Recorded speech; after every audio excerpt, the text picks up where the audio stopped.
The first topic of today is endothelial dysfunction, and the speaker is from Haukeland University Hospital in Norway. She defended her doctoral dissertation earlier this year, clinical trials, medical treatment, and pathomechanisms in ME/CFS. Please welcome MD and PhD Ingrid Gurvin Rekeland.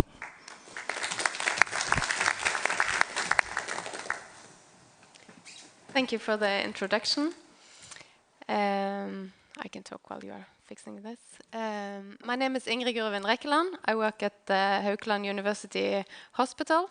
I'm an oncologist, and I also work in the ME/CFS research group at Haukeland University Hospital, together with Kari Sørland and Olav Melle, who is also present here today. Endothelial dysfunction is not my field of expertise, but we have done some studies in our group, and we have been interested in the connection between the immune system and the vascular system. And I was also asked to have a general introduction about endothelial dysfunction. So this is us, the ME/CFS research group. So, what is endothelial dysfunction? Then we first have to look at the blood vessels. Inside the blood vessels, there are several different layers and a smooth muscle layer, and the endothelium is the inner layer in the blood vessels. And just briefly at a glance, blood pressure at a glance. This is a very sophisticated system where brain, nerve system, heart, blood vessels, and different substances and mediators in the blood connect and regulate the blood pressure. Important for the regulation is the sympathetic and parasympathetic nerve activity, your heart frequency and cardiac output, the local autoregulatory mechanism to control cardiac output, and the vascular resistance and vascular tone throughout your body, and feedback mechanisms from the periphery that modulates the autonomic nerve activity. In general, the feedback mechanisms are very important. So what does the endothelium do? As I said, it's a single layer of endothelial cells that lines the inside of all blood vessels, the arteries and the veins, and also the small capillaries. The endothelium is one of the body's largest organ systems. The cells secrete or release substances that control the opening or the closing of arteries. This means the vascular tone. And the vascular tone determines the blood pressure and dictates how hard your heart have to work to pump the blood around your body. Endothelium also controls fluids and electrolytes in the body and helps the body to clot if it's needed. And it keeps the toxins away from the tissues and also regulates the tissue inflammation. So this is a cross-section and a longitudinal section of a vessel. Upper is the normal blood vessel, and in the middle then you have the maximum dilatation, and the lower one is the vasoconstriction. And endothelial dysfunction is characterized by the imbalance between this dilation and the vasoconstriction.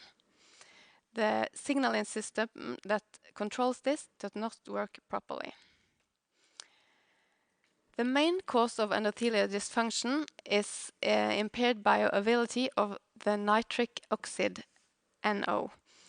The endothelium is a semi-permeable membrane, and by all these mediators, for example, nitric oxide and prostacyclin and endothelin, and the local angiotensin II activity, they control the vascular tone. But this is a super complex system. I can't go into all these details today, but remember then nitric oxide is important. So a dysfunctional endothelium is characterized by vasoconstriction, increased vascular permeability, the leakage of vessels and thrombosis and inflammation. Nitric oxide is also used as a drug for angina pectoris. You have probably heard about it.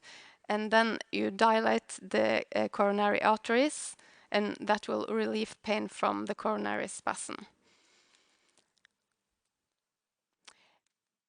In other diseases, endothelial dysfunction is, for example, a type of coronary artery disease. It's when the coronary arteries become narrow, even though there is not a physical blockage.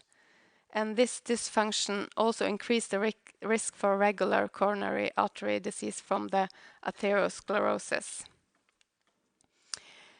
We also have the systemic autoimmune rheumatic diseases, rheumatoid arthritis and systemic sclerosis and so on.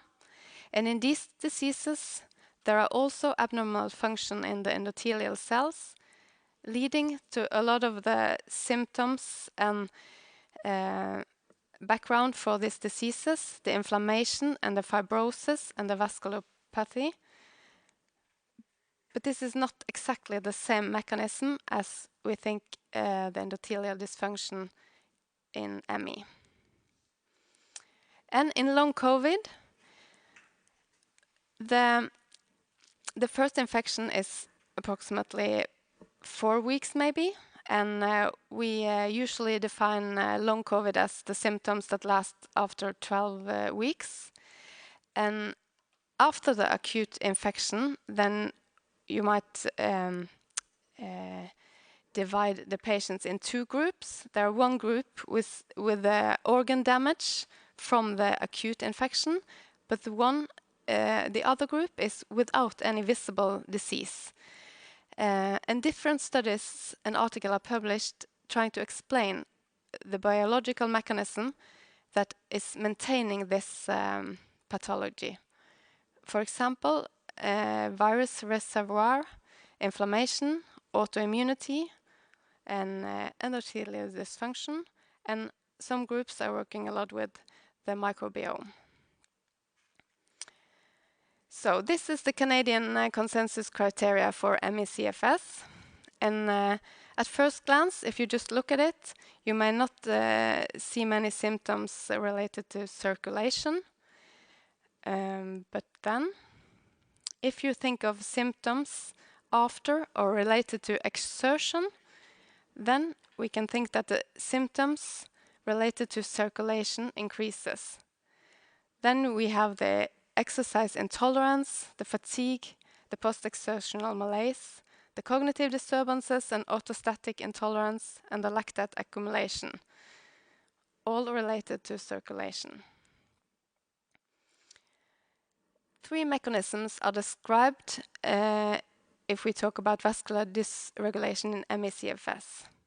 And this may disturb the autoregulation of blood flow in tissues, resulting in the tissue hypoxia, especially when on exertion. First, the endothelial dysfunction, reduced autoregulation of blood flow. When the blood flow increases, then the arteries are supposed to dilate, and this dilation is reduced in ME/CFS patients. And then there are also shown that the venous return is reduced, the tension in the venous vessel walls is reduced, and then you have a central venous pressure that are reduced, leading to preload failure, and cardiac output is lower at exertion. The heart don't have that much blood to pump. And last, the reduced peripheral oxygen extraction. The inadequate transfer of oxygen to tissue. This can be due to shunting of blood directly from small arterioles to small venules, bypassing the capillary network, or it can be due to mitochondrial dysfunction. So this is 2 studies about endothelial dysfunction in ME patients that we have done in our group. It's sub-studies to the larger clinical trials, Rituximab trial and Cyclomine trial. I will go into them later. First, how can we measure the endothelial dysfunction? The flow-mediated dilation, FMD, is a measure for large vessel function, and the post-occlusive reactive hyperemia, POR, is for the small vessel function. And first, the FMD.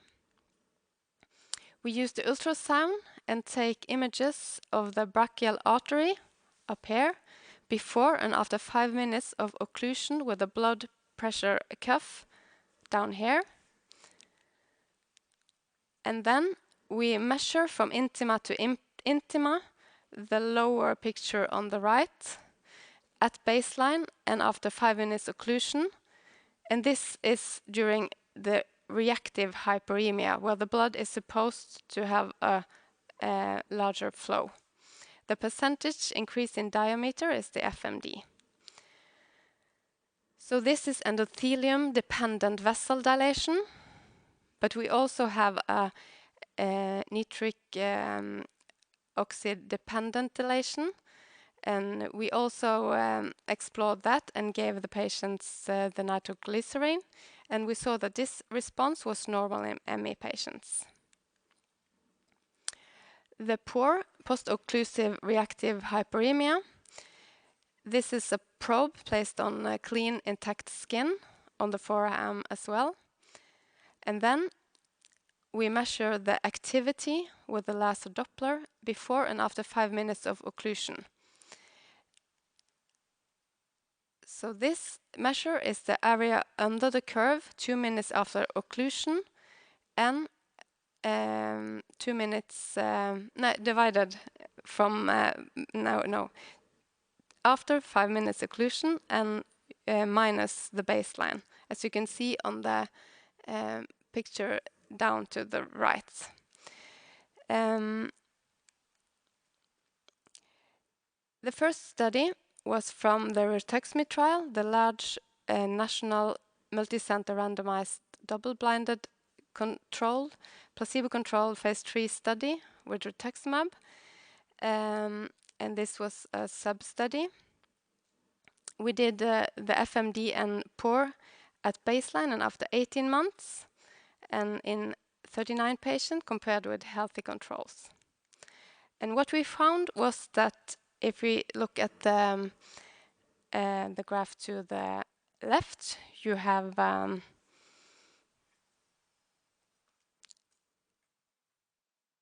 let's see if we can have a point. Yeah, FMD up here, and then this is patients, and this is healthy control. So ME patients has reduced FMD, and this is POR, and this is ME patient, and this is healthy controls, showing that ME has reduced POR, but there were no significant correlation between the FMD measures and the POR.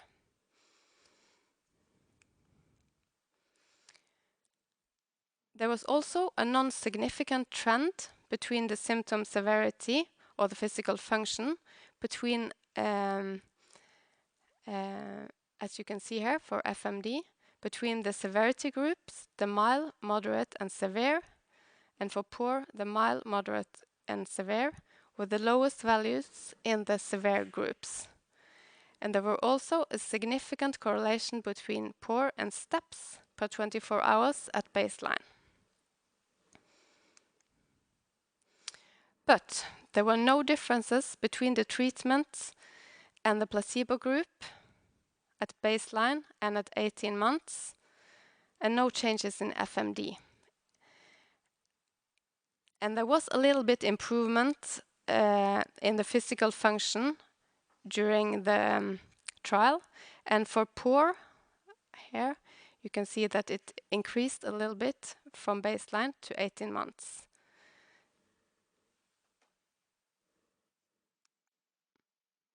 So the next study was the cyclophosphamide trial with 40 patients. We measured the same at baseline and repeated after 12 months and compared with the healthy controls. And it's the same with this baseline FMD. FMD is here, ME patients, and compared to healthy group, and poor up here, ME patients and healthy group. And the baseline FMD and poor was significantly reduced compared to healthy individuals. But changes in the endothelial function did not follow the clinical responses during follow-up. And in this study, we had a response rate of in the patients of 55%. So, ME may be caused by an immune response with autoantibodies that disrupt the regulation of blood flow to tissues. This is what this is our hypothesis, that immune response is the trigger for the disease. So after an immune response or an infection, then you will affect the autoregulation of the blood flow, and this causes hypoxia in tissues and explains the lack of energy or the PEM. And again, you have a lot of other symptoms, secondary metabolic adaptations and secondary autonomic adaptations. So our group has been working with this hypothesis for the mechanisms, and the explanatory model is divided into 3 steps: the immune response, the trigger, the vascular dysregulation, and the different compensatory adaptation. And we think if we talk about treatment, the focus should be on the immune system, the start, and but there is also a possibility to treat some of the compensatory adaptations. We have been used B-cell depletion with anti-20 antibody and cyclophosphamide in our drugs, and now we have an ongoing study about CD38, and I will talk about this later today at another session. But we have been interested in how to measure exertion in ME patients without too much systemic impact, and possibly not with too much PEM. So actually this is test made from our group, or Øystein Fluge, the Thenar exertion test. So we are trying this out at the moment. We have found out that the Thenar muscle drains to a superficial vein. This muscle in the body is one of the only muscles that drains to a vein that you actually can take a blood sample from. So we measure the blood directly where the work is done.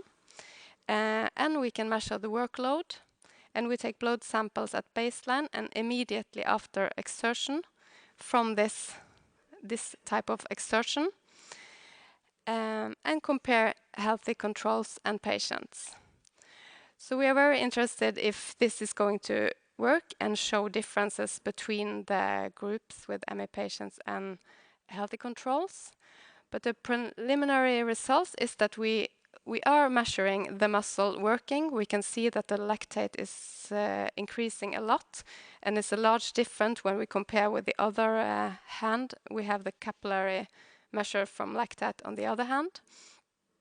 And about PEM for the patients, we see that some report PEM for a few days, but not at the same level as the CPET tests that we did in some other studies. And the patients report that it's probably not just this test, it's everything coming to the hospital and the whole visit. So if we will find differences between ME/CFS and healthy, we will use this in upcoming study. So this was actually my lesson. And you said that it was questions after or now?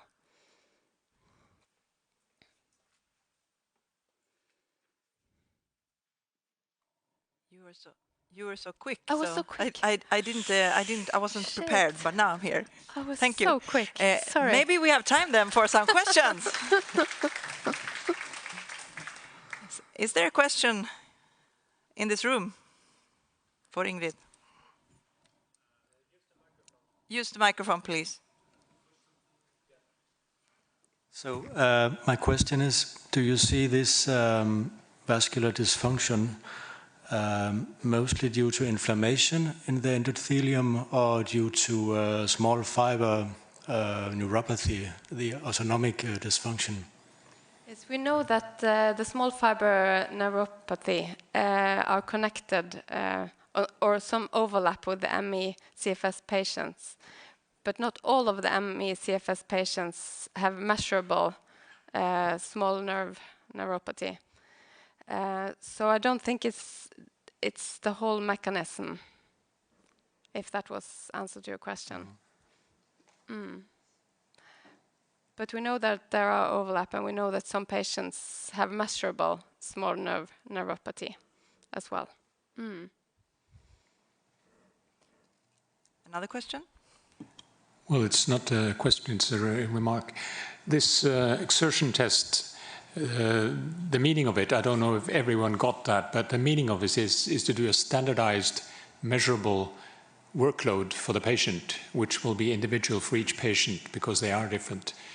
But if this thing works as we think, we will be able to use it before intervention and after intervention and have an objective measure that the patient can't do anything with. And that will help us in making others believe the results the patients tell us, because they report all the time what happens when they're given an intervention. But this is an objective test that can support the subjective information that the patient gives us during the trial. I think that can be a very good strength for us if this works. And we also use standardized hand grip strength test, just the strength of the hand, so we can correlate with that as well. Super interesting. Thank you so much. Another question, or? Yes, we have one more. It's been a lot of articles lately in the mitochondrial dysfunction. Do you have seen anything about that in your studies, or? Yeah, we had a study a few years ago where we found PDH was yes, we have found PDH. It's in the mitochondria, and after glycosis are burned. Yeah, so then we saw differences related to the PDH complex in ME and compared to normal. But we think this is one of the secondary adaptations for the cells to try to make more, since the oxygen is low, to make more energy in a way. So it's an adaptation more than the problem, the start point. Yes. We have another remark here, I think. Hi, Ingrid. Artur Fedorowski from Sweden, Karolinska. So, first of all, congratulations for very didactic presentation of endothelial dysfunction and endothelial function in general. And I just want to comment upon one fact that you brought up here. So actually, endothelium is the largest organ in our body. Single largest organ in our body, 5 times of tennis court, the surface, if you can compare it with something. But this is not my question. So thank you. The presentation was perfect, very nice. But I was intrigued by 2 of your findings. What about the treatment with rituximab and cyclophosphamide? So I was just intrigued. What did it show, actually? Did they get better versus placebo? Or was it just inclusion in the study made patients better? Or just, you know what I mean? Everybody got better? Everybody just responded placebo and non-placebo in active treatment? Or just they remained the same? This is my question. Thank you. Yes, in the rituximab study, which was a negative study, we saw that there were improvements both in the rituximab group and in the placebo group. It was almost similar improvement during the study. But we didn't see any change in the FMD that correlated to that. But it correlated between steps and the POR test. So when they increased the steps, the POR was a little bit better. But so it was the baseline findings that showed this difference in both studies. It was only the baseline before intervention. May I say something more? So this is actually very similar to other immunotherapeutic or immunomodulating studies. Both placebo group and active treatment group both get better. But there is no difference between the intervention arm and placebo arm. This is very confusing, very puzzling for us.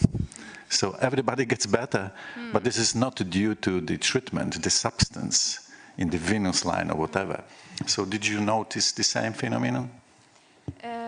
In I'm not sure if I catch the question, but in the rituximab trial, we thought that it was because we had the regular visits, we had kind of the checkup and saw the patients regularly during 1.5 years.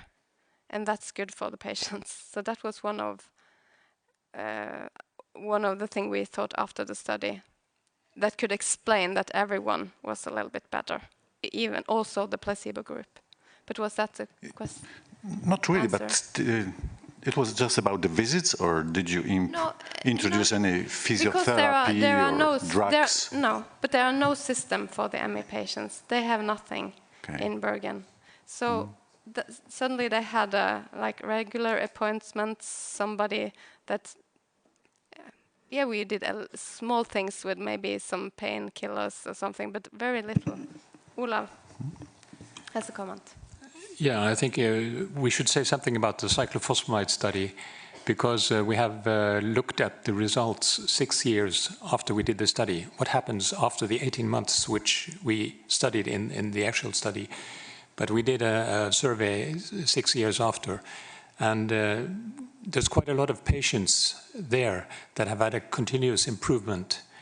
We didn't have a control group there, but nevertheless, about 18% of the patients had a functional level that is in the normal range for healthy people.